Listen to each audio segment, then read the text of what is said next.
성령 하나님, 우리가 말씀 듣길 원합니다. 우리에게 말씀하옵소서. 예수님의 이름으로 기도합니다.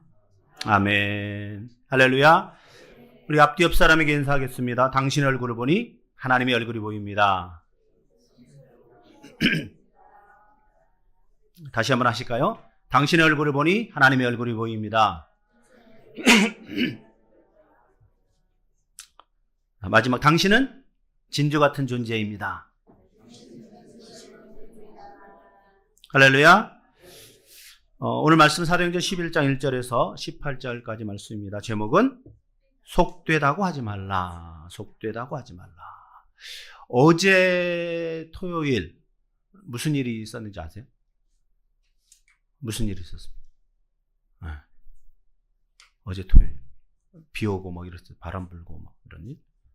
어제 보디빌더 대회가 있었어요. 여러분 몰랐죠? 저도 몰랐어요. 관심 없었을 때는 몰라요. 근데 이제 우리 관장님과 관원들이 같이 말씀 들으러 교회 나오니까 관심이 가게 되잖아요. 그래서 막 찾아봤어요. 근데 보디빌더 대회가 엄청 많더라고요.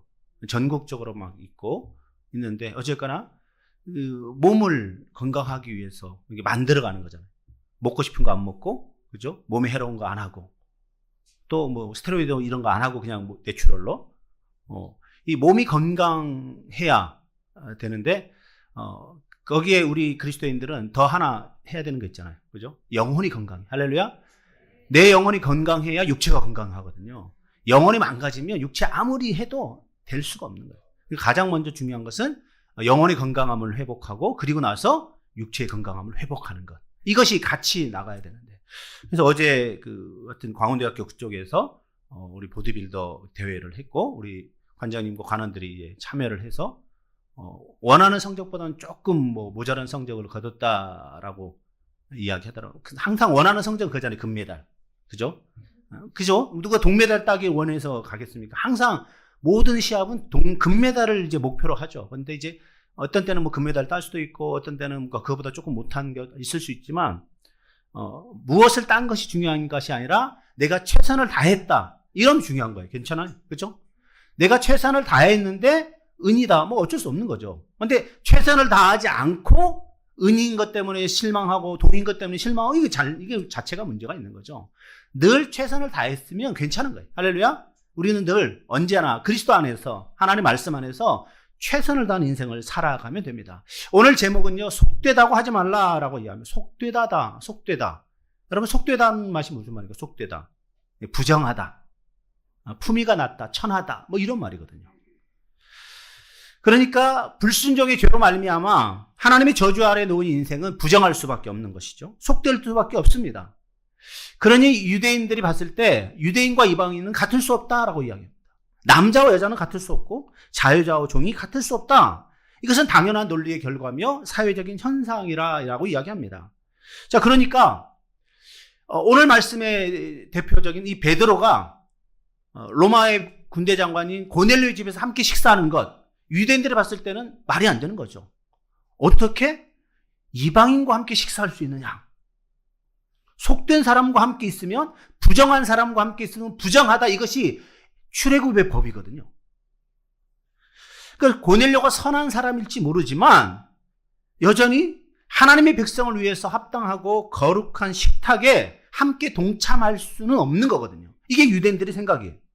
자, 그런데 이 베드로가 이 무할례자인 고넬료와 함께 식탁 교제를 했어요. 그러니까 이것은 율법을 어기는 것이고 공동체를 위험에 빠뜨리는 행위다라고 유대인들이 생각하게 된 거죠. 식탁 공동체가 문제가 생깁니다. 먹는 게 문제가 있다는 거죠. 여러분은 혐오하는 음식이 있습니까? 나는 이건 절대로 먹지 않는다. 돈을 억만금을 갖다 줘, 난 절대로 먹지 않는다. 이런 음식 있나요? 우리가 먹는 음식 중에 다른 사람이 혐오스럽게 생각하는 음식들이 있어요. 그죠? 특별히 한국 사람들이 먹는 음식 중에 외국 사람들이 봤을 때 싫어하는 거, 어떻게 저런 거 먹지? 하는 게 있어요. 그 중에 1위가 번데기. 어떻게 이런 거. 개불. 산낙지. 유럽 사람들은 산낙지 이런 거 안 먹어요. 닭똥집, 순대 뭐 이런 거. 군침이 돌죠. 근데 그들은 그걸 싫어해요. 혐오스러워해요. 근데 이런 것보다 더 혐오스러운 음식들이요, 세계 곳곳에 존재합니다. 제가 한번 찾아봤어요. 했더니 거미튀김. 거미튀김 좋아하는 나라가 있어요. 매미볶음, 개구리튀김, 타밀록, 도대체 그 다음에 뭐 피단, 뭐 이런 거의 그 계란 뭐 그거 뭐죠, 알을 완전 썩혀가지고 이렇게 뭐 하는 그런 것들, 이런 것들. 근데 여러분, 혐오라는 것이 무엇입니까? 혐오. 이것은요, 본질적인 건 아니에요. 사회적으로 형성된 감정이거든요. 성경은 하나님이 창조하신 모든 것이 선하다. 할렐루야. 모든 것이 선하다 이야기합니다. 하나님은 선하신 분입니다. 그러니까 정함과 부정함의 기준은 나라와 민족과 사회마다 다를 수 있는 것이고 변할 수 있는 것이라는 거죠.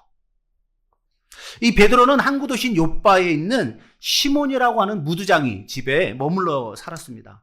무두장이는요, 가죽을 이렇게 만들어가지고 가죽으로 뭔가를 만든 사람을 말하는 거예요. 죽은 동물의 가죽을 벗기고 가죽에 붙어있는 지방을 다 제거하고 털과 기름을 뽑아내서 가죽을 부드럽게 만들어서 그것을 통해서 뭘 만드는 거예요? 여러분들이 좋아하는 명품 가방을 만드는, 명품 허리띠를 만드는. 지금은 이런 것을 만드는 사람을 아주 장인이다, 위대하다, 멋있다, 돈도 많이 벌고. 그러나 그 당시는요, 천한 직업, 비천한 직업, 사람들이 함께 어울리지 않는 직업이라고 이야기했거든요. 그러니까 유대인 사회에서는 이 무두장이를 불결한 사람으로 취급합니다. 같이 어울리지 않았어요. 근데 베드로는 그 집에 함께 먹고 생활했다는 거예요. 그래서 유대인 사회에 이런 이야기가 있다고 합니다. 세상에 무두장이 없는 것이 없이 살아가는 것은 불가능하나 무두장이 그에게는 화로다. 그러니까 무두장이를 통해서 물건을 공급받는 거 좋아하면서도 그를 천하고 비천하게 여기는 이 사회적인 현상을 이야기하는 거예요. 그럼에도 불구하고 베드로는 이 무두장이 시몬의 집에 머물고 있었습니다. 그래도 그 집의 옥상에서 기도하던 중 환상을 보게 됩니다. 베드로가 본 환상이 오늘 우리가 같이 읽지는 않았지만 앞장에 보면 사도행전 10장에 그 환상의 결과가 내용들이 쭉 나옵니다. 이 환상을 보고는 복음 안에서 유대인과 이방인이 차이가 없다라는 것을 깨닫게 됩니다. 그리고는 그 집에 머물며 복음을 증거합니다. 그 복음을 듣고 많은 이방인들이 성령을 받게 되고 방언을 말하게 되고 하나님의 이름을 찬송하게 됩니다. 그럴 때 베드로는 그들에게 예수 그리스도의 이름으로 세례를 베풀었습니다.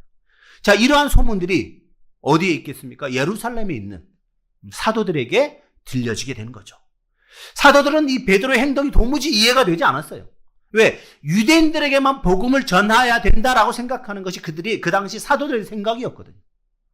그래서 어떻게 하든지 이 베드로를 추궁하겠다라고 생각하고 있었는데 마침 베드로가 예루살렘으로 올라왔습니다. 오늘 11장 우리가 함께 읽은 말씀이 바로 그 내용이에요.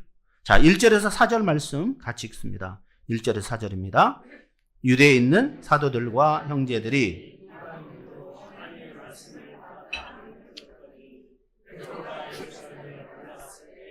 할례자들이 비난하여 이르되 내가 무할례자의 집에 들어가 함께 먹었다 하니 베드로가 그들에게 이 일을 차례로 설명하여. 네, 이방인과 교제하는 것, 이것은 유대인들에게서는 위법적인 행위거든요. 불법입니다. 범죄 같은 행위인 것입니다. 그들과 교제하는 것이 드러나면 이 유대 사회로부터 배척받을 수 있기 때문에, 공회에서 쫓겨날 수 있기 때문에, 회당에서 쫓겨날 수 있기 때문에 여간 조심스럽고 어려운 행동이 아닐 수가 없는 거죠. 자, 그런데 그러한 상황에서 이 고넬료를 찾아간 것은 매우 대단한 용기 있는 행동인 거죠. 베드로는 함께 생활하고 있는 사도들로부터 전폭적인 지지를 기대하고 있습니다.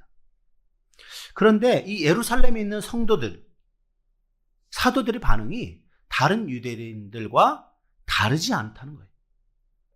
아니, 그들이 먼저 비난의 말을 하고 있는 거예요. 자, 이럴 때 베드로의 마음은 어땠을까요? 동료의 지지와 이해가 필요한 상황에서 그들이 베드로를 격려하지 않고 비난하고 반대할 때 아마 베드로의 마음은 무척 괴롭고 아프고 답답했을 것입니다. 순회 전도를 마치고 예루살렘으로 돌아온 베드로를 기다리고 있는 것은 환영의 목소리가 아니었다는 거죠. 칭찬의 소리가 아니라는 거죠. 비난과 힐난의 말이었다는 거죠. 이방인들도 하나님의 말씀을 받은 것, 그래서 할례는 구원에 있어서 전혀 의미가 없다는 것, 오직 믿음으로만 구원받는 사실이 베드로는 그것을 확실히 눈으로 보고 발견했는데, 자, 그렇다면 그 보고를 들은, 선교 보고를 들은 많은 성도들이 함께 축하하고 기뻐해야 되는데 정작 들려온 말은 정반대의 말이라는 거죠. 3절 말씀 보면 이렇게 말합니다. 내가 무할례자의 집에 들어가 함께 먹었다. 뭐 틀린 말은 아니죠. 무할례자의 집, 시몬의 집에 들어가 함께 먹었습니다. 그런데 전후 사정 확인하지도 않고 이 문제반 되는 부분을 확대해서 말하고 있는 거죠. 이미 고넬료가 하나님의 말씀을 받아들였다는 것을 보고했음에도 불구하고 그 얘기는 쏙 빼버리고 무할례자의 집에 들어가 함께 먹었다라는 이 비난의 소리만 하고 있는 거예요.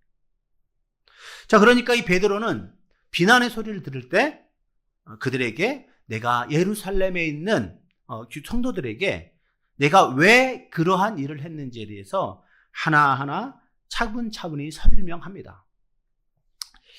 보통 사람들은 비난을 들으면 어떻게 행동합니까? 비난과 신란의 말, 비판의 말을 들으면요, 우리가 감정이 훅 올라올 수 있거든요. 그리고 모르면서 그렇게 말을 할 수 있느냐라고 화를 낼 수 있고 감정이 격해질 수가 있어요. 여러분, 그러면 어떻게 되죠? 감정이 격해지고 목소리가 올라가면 싸우게 되는 겁니다. 그쵸? 아무리 내가 했던 행동이 옳은 행동이라 할지라도 내가 감정이 격해지고 분노함으로 이야기하면요, 사람도 어떻습니까? 그 목소리에 기분 나빠가지고 또 싸우게 되는 거예요. 그러니까 이 베드로가 분노하지 않고 목소리를 높이지 않고 큰 소리 내지 않고 천천히 논리적으로 순차적으로 이해가 가도록 설명하고 있는 거예요. 오늘 이 고넬료의 집에서 있었던 일이 사도행전 10장에 기록되어 있는데, 우리가 10장의 말씀을 다 읽지 않아도 오늘 이 11장 이 말씀만 읽어도 우리가 이해할 수 있는 것은, 하나님께서 이 베드로를 통하여 고넬료과의 놀라운 하나님의 말씀이 선포됐음을, 그리고 그들의 마음을 만져주셔서 그들이 하나님의 말씀을 받아들일 수 있었음을 오늘 성경은 보여주고 있는 거죠. 자, 5절에서 15절, 이제 많지만 우리 같이 한번 읽겠습니다. 5절에서 15절입니다. 이르되 내가 욥바시에서 기도할 때에 황홀한 중에 환상을 보니 내 귀에 매어 하늘로부터 내리어 내 앞에까지 드리워지거늘 이것을 주목하여 보니 땅에 네 발 가진 것과 들짐승과 기는 것과 공중에 나는 것들이 보이더라. 또 들으니 소리 있어 내게 이르되 베드로야 일어나 잡아먹으라 하거늘 내가 이르되 주님 그럴 수 없나이다. 속되거나 깨끗하지 아니한 것은 결코 내 입에 들어간 일이 없나이다 하니, 또 하늘로부터 두 번째 소리 있어 내게 이르되 하나님이 깨끗하게 하신 것을 내가 속되다고 하지 말라 하더라. 이런 일이 3번 있은 후에 모든 것이 다시 하늘로 끌려 올라가더라. 마침 3사람이 내가 유숙한 집 앞에 서 있으니 가이사라에서 내게로 보낸 사람이라. 성령이 내게 명하사 아무 의심 말고 함께 가라 하시매 이 6 형제도 나와 함께 가서 그 사람의 집에 들어가니, 그가 우리에게 말하기를 천사가 내 집에 서서 말하되 욥바에 보내어 베드로라 하는 시몬을 정하라. 그가 너와 내 온 집이 구원받을 말씀을 내게 이르리라 함을 보았다 하거늘 내가 말을 시작할 때에 성령이 그들에게 임하시기를 처음 우리에게 하신 것과 같이 하는지라. 아멘. 숨차죠. 오랜만에 긴 말씀을 읽었는데, 이 지금 우리 함께 읽은 말씀은요, 5절에서 15절까지 말씀은 사도행전 10장에 나오는 이 9절에서 16절까지 말씀을 아주 간략하게 축약해서 베드로가 한 말씀입니다. 베드로가 환상을 본 때는 몇 시라고 되어 있습니까? 6시. 이것은 유대인의 시간법의 6시예요. 우리나라 그러니까 요즘의 시간대로 말하면 12시 정오예요, 정오. 자, 정오니까 정오에 기도하러 옥상에 올라간 거죠. 당시 유대인들은요, 하루에 2끼의 식사를 했다고 합니다. 우리나라도 하루에 3끼 식사한 것은 그렇게 오래된 역사가 없어요. 조선시대만 해도 하루에 2끼를 밖에 안 먹었어요. 자, 2끼 식사를 할 때 어떻게 했냐면 보통 아침 9시나 10시경에 아침 겸 점심 식사를 하고 그 다음에 한 오후 6시 정도에 저녁 식사를 하는 거예요. 두 끼를 먹는 거죠. 자, 그런데 베드로가 기도를 시작했던 지금 정오에 허기를 느꼈다는 것은 아침 9시나 10시에 아무것도 안 먹었다는 거예요. 자, 아침 식사하지 않고 12시 정도에 기도하고 있는데 허기를 느꼈다는 것은 중요한 영적 의미를 내포하고 있습니다. 그것은 뭐냐면 당시 복음을 듣지 못한 이방인들이 영적으로 굶주리고 있던 시기였기에 그들의 영혼을 소생시킬 수 있는 생명의 양식, 곧 복음을 전해주지 않으면 안 되는 시기라는 것을 성경은 우회적으로 표현하고 있는 거죠. 자, 베드로는 환상 중에 하늘로부터 오는 큰 그릇을 봤습니다. 뇌 귀퉁이에 달려있고 큰 그릇이 왔는데 거기에 뭐가 있습니까? 율법에서 말하는 온갖 부정한 동물이, 짐승이, 벌레와 새들이 다 들어있는 거예요. 그리고는 그것이 베드로 앞에 놓여 있습니다. 그리고는 하늘로부터 소리가 들립니다. 잡아먹으라. 잡아먹으라. 여기서 내 귀퉁이는요, 동서남북을 가리킵니다. 곧 복음이 온 사방에 편만하게 전파되어야 한다는 의미입니다. 그리고 이 그릇 안에 들어있던 각종 부정한 짐승들, 곤충들, 벌레, 새들은 유대인들이 부정하게 여기는 이방인들을 상징적으로 말하는 거예요. 그러니까 유대인뿐 아니라 그들이 터부시하는 이방인들에게도 복음이 증거되어야 한다는 것을 상징적으로 환상 중에 보여주는 거거든요. 잡아먹어라. 여러분, 하늘로부터 음성이 들렸습니다. 베드로에게 잡아먹어라. 자, 그럼 어떻게 됩니까? 베드로의 응답은 뭐가 돼야 됩니까? 네, 이게 돼야 되잖아요. 마음으로 싫지만 하늘에서 음성이 들렸으니까 네, 하나님께서 말씀하니까 네, 해야죠. 근데 베드로는 순종하기를 거부합니다. 주님, 그럴 수 없나이다. 속되거나 깨끗하지 아니한 것은 결코 내 입에 들어간 일이 없나이다. 베드로는 자신의 삶에 대해서 자상스럽게 하나님의 말씀에 노라고 대답합니다. 그 하늘로부터 두 번째 소리가 납니다. 하나님이 깨끗하게 하신 것을 내가 속되다고 하지 말라. 이런 일이 3번 반복한 후에 이 모든 것이 하늘로 올려갔다라고 이야기합니다. 하나님의 명령에 베드로가 왜 노라고 이야기했을까요? 하나님께서 말씀하셨는데 노라고 이야기했잖아요. 그죠?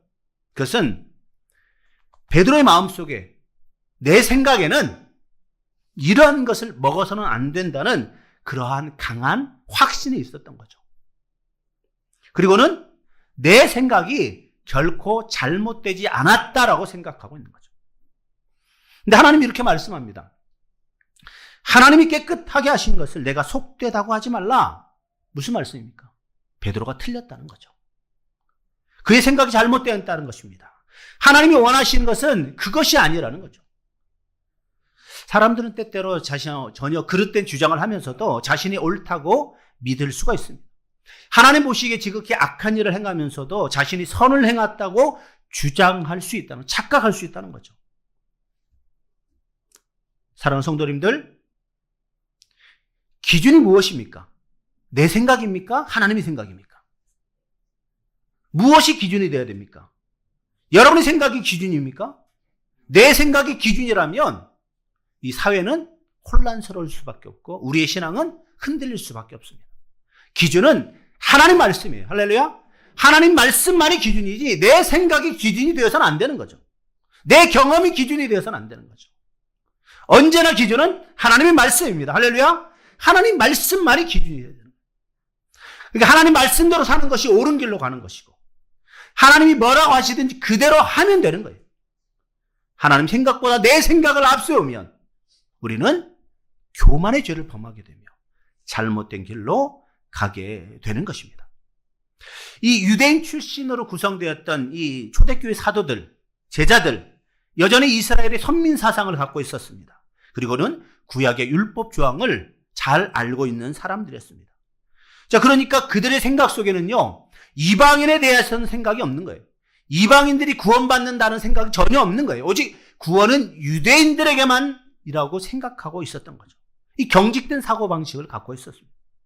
그런데 비록 지역적으로는 예루살렘과 이 팔레스타인이라는 한계를 벗어나긴 했지만 복음은 여전히 유대인들에게만 전해지고 있었습니다. 계속해서.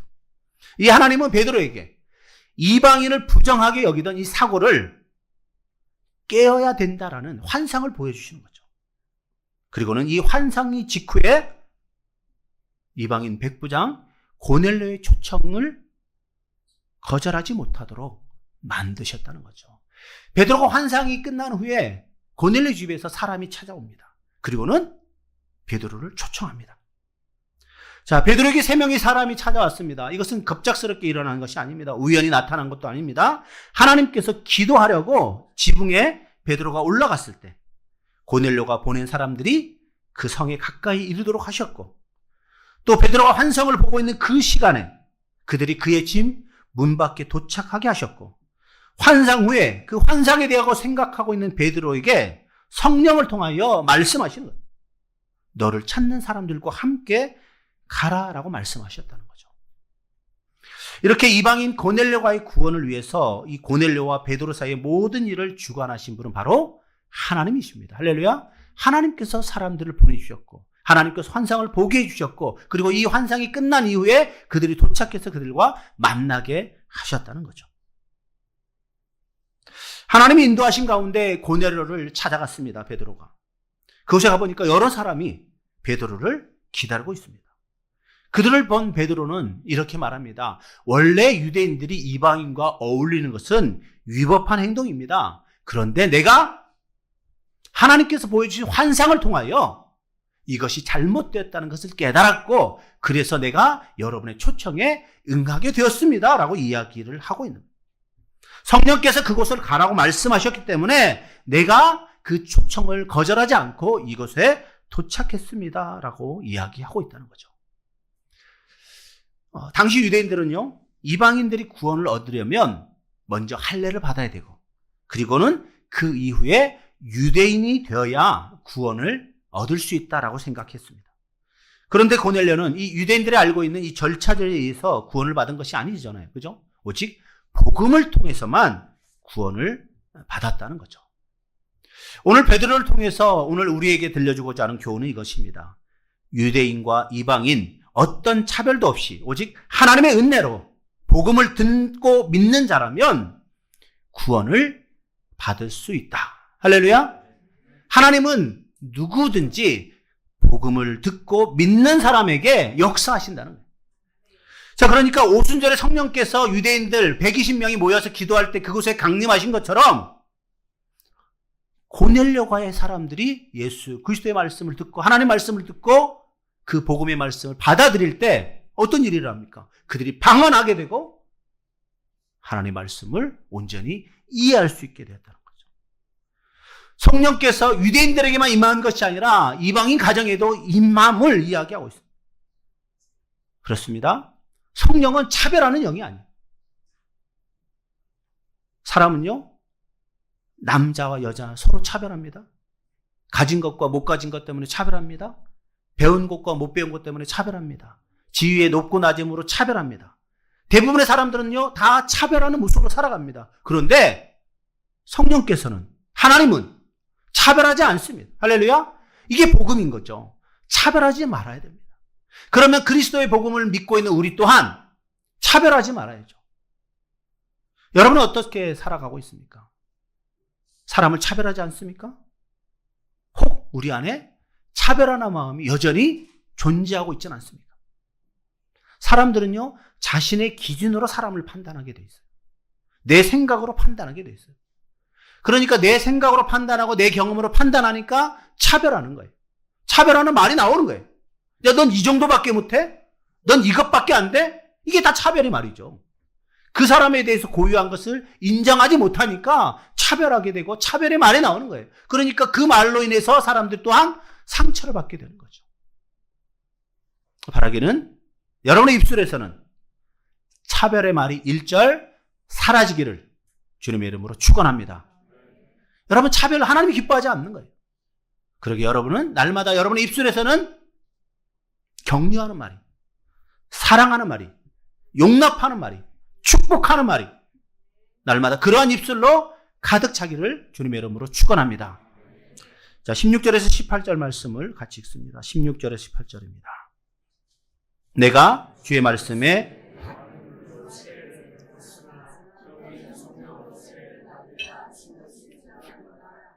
그런즉 하나님이 우리가 주 예수 그리스도를 믿을 때에 주신 것과 같은 선물을 그들에게도 주셨으니 내가 누구이기에 하나님을 능히 막겠느냐 하더라.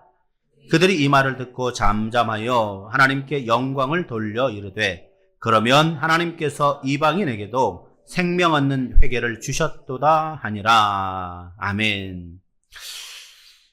베드로가 고넬료과에 있었던 이야기를 예루살렘에 있는 성도들과 제자들에게 이야기하면서 갑자기 16절에 너희는 성령으로 세례를 받으리라 하신 것이 생각났다라고 이야기합니다. 갑자기 뜬금없이 전혀 환상과 상관없는 이야기를 하고 있는 거예요. 자, 왜 갑자기 너희가 성령으로 세례를 받으리라 하신 말씀이 생각났다라고 이야기했을까요? 베드로는 요엘 선지자의 말을 잘 알고 있었습니다. 요엘 선지자가 이렇게 말합니다. 그 후에 내가 내 신을 내 만민에게 부어주리니. 여기서 만민이라는 것은 유대인들만을 이야기하는 것이 아니에요. 이방인을 포함한 모든 인류를 통칭적으로 이야기하는 표현이에요. 자, 그러니까 베드로와 유대인들은 120명의 문도들은 오순절 성령 강림을 경험했습니다. 각자에게 임한 성령의 충만함을 경험했습니다.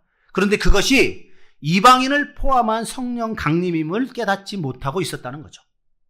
그런데 오늘 할례를 받지 못했던 고넬료과의 이방인들이 성령의 충만함을 받는 모습을 보고 방언하는 모습을 보니까 요엘 선지자의 예언의 말씀이 성취되었구나라는 것을 깨닫게 되었다는 거죠. 할렐루야. 여러분, 구원은요 하나님의 은혜로 이루어지는 것입니다. 할례와는 관계가 없는 거예요. 할례를 받지 못하면 구원받지 못한다. 이거 잘못된 거죠. 할례와 무할례와 상관없이 구원은 믿음으로라는 것이죠. 할렐루야. 이것이 우리 마음에 온전히 임해야 됩니다. 자, 그래서 17절에 보니까 베드로가 예루살렘 성도들에게 이렇게 항의하고 있습니다. 내가 누구이기에 하나님의 능을 맡겠느냐? 내가 누구이기에 하나님을 능히 맡겠느냐? 하나님 앞에서 아무것도 아니라는 거죠. 하나님 말씀을 거역할 수 없다는 거죠. 하나님이 잡아먹으라고 했으니까 그들에게 복음을 전해야 한다는 것이 마땅하다고 베드로는 항변하고 있습니다. 여러분, 당시 베드로는요 수석 사도 같은 사람이었습니다. 오늘날로 말하면 교단의 총회장과 같은 그런 영향력을 발휘했던 사람이에요. 그러니까 이 고넬료와 같은 이 백부장도 그의 권위를 인정해서 그 발 아래에 엎드려서 절을 한 것이거든요. 베드로는요 죽은 다비다도 살렸습니다. 안진뱅이도 고쳤습니다. 베드로가 가져 있던 수건이 어떤 사람의 몸에 걸쳐지면요 그 사람이 병이 나은 놀라운 기적도 성경에 보면 나옵니다. 베드로가 하나님 말씀을 전파했을 때 3,000명에 되는 사람이 회개하고 돌이켰습니다. 자, 이러한 베드로, 능력의 사도인 베드로, 오늘 뭐라고 고백합니까? 내가 누구이기에 하나님을 능히 맡겠느냐? 하나님이 하시고자 하는 일 앞에서 자기는 아무런 권리를 말할 수 없다라는 거죠. 하나님이 하시는 일이라면 내가 알 수 없고 내가 원하지 않는 일이라도 순종하겠다는 겸손한 고백의 모습입니다. 그러기에 일평생 먹지 않았고 갖가지 하지 않았던 부정한 음식이라도 기꺼이 먹을 수 있다라는 거죠. 감히 가까이 해서는 안 되는 이방인들과 함께 식사 공동체에 참여할 수 있다는 거죠. 왜요? 그들에게 하나님 말씀을 전하는데 조금의 주저함도 없기 때문에. 자, 18절 말씀을 우리 같이 읽습니다. 18절입니다. 그들이 이 말을 듣고 잠잠하여 그러면 하나님께서 이방인에게도 생명 얻는 회개를 주셨도다 하니라. 아멘.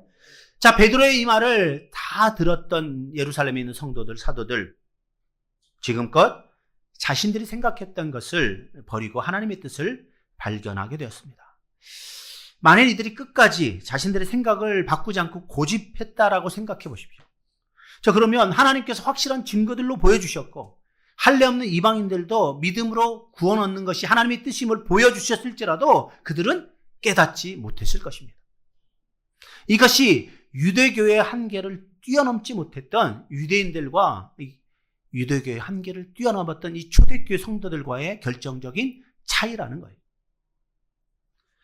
당시 유대교의 얽매인 이 유대인들은요, 성경에 대해서 잘 깨닫지 못했습니다. 로마서 10장에 보면 이렇게 말합니다. 하나님의 의를 모르고 자기 의를 세우려고 힘써 하나님의 의에 복종하지 아니하였다라고 말합니다. 하나님의 의를 몰랐다는 거예요. 하나님의 구원 계획을 이해할 수 없었다는 거예요.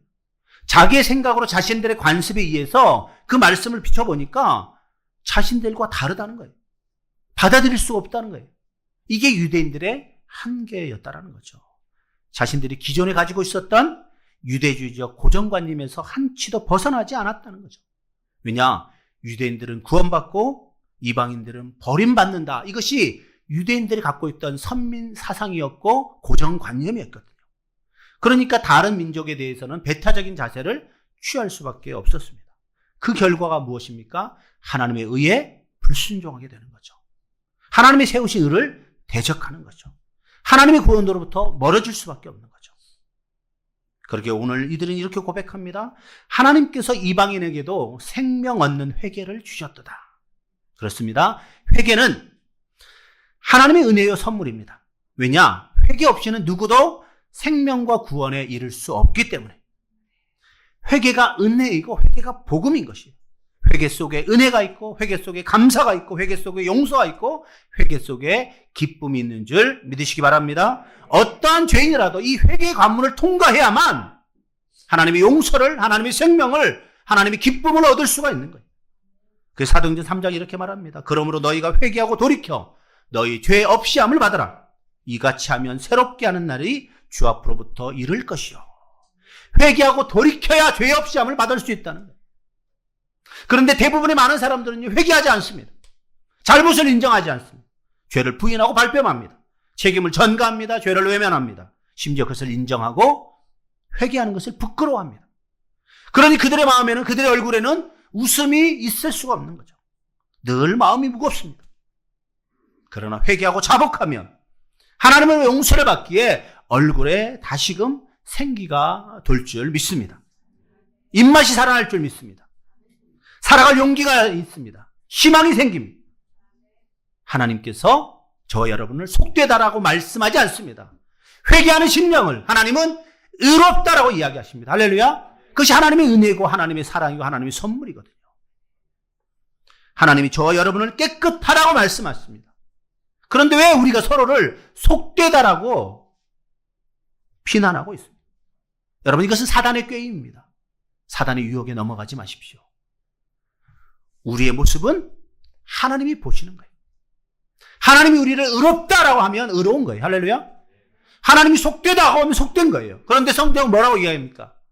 속되다 하지 말라. 하나님이 너희를 의롭다라고 인정하셨다. 할렐루야. 할렐루야. 하나님이 여러분을 의롭다라고 인정하신 이유가 무엇입니까? 우리가 회개하고 하나님의 용서와 하나님의 은혜를 예수 그리스도의 보혈의 피를 믿음으로 받아들였기에. 할렐루야. 그 사람은 하나님의 의로움 가운데 살아가게 된다는 거죠. 그러게 우리는 이제 새로운 눈을 가져야 됩니다. 새로운 영적인 눈으로 사람들을 바라봐야 됩니다. 아, 하나님의 형상으로 만드신 사람이구나. 하나님이 기뻐하는 사람이구나. 평상시 우리의 눈에 잘못된 것, 비난할 것들, 신란할 것들, 뭐 그런 것들, 부정적인 것들만 이제까지 봐왔다면 이제는 그런 눈은 여러분 빼버리시고 새로운 성령의 눈으로 갈아 끼우셔서 사람들을 바라볼 때마다 기쁨과 즐거움과 감사와 감격이, 환희가, 아, 하나님이 기뻐하는 사람이구나. 하나님이 좋아하는 사람이구나. 하나님을 믿는 사람이구나. 그러한 마음으로 거룩하고 정결한 모습으로 이 땅을 살아가시기를 주님의 이름으로 축원합니다. 이 시간 우리 함께 기도하기를 원합니다. 특별히 함께 기도할 것은요, 내 생각들, 내 관념들, 살아가면서 여러 가지 많은 것들을 판단할 때 하나님 말씀에 의해서 판단해야 되는데 내 생각과 경험으로 판단했던 것들이 있다면 이제는 그것을 다 내려놓으시고 하나님, 내가 사람을 바라볼 때마다 그 안에 있는 하나님의 형상을 바라볼 수 있도록 하옵소서. 하나님이 기뻐하는 사람임을 깨닫게 하옵소서. 하나님, 내가 사람을 비난하고 그런 정죄하는 모습으로 바라보지 않도록 주께서 내 마음을, 내 눈을 정결케 만들어 주옵소서. 이 시간 우리 그렇게 한번 기도로 나갔으면 좋겠습니다. 같이 기도하겠습니다.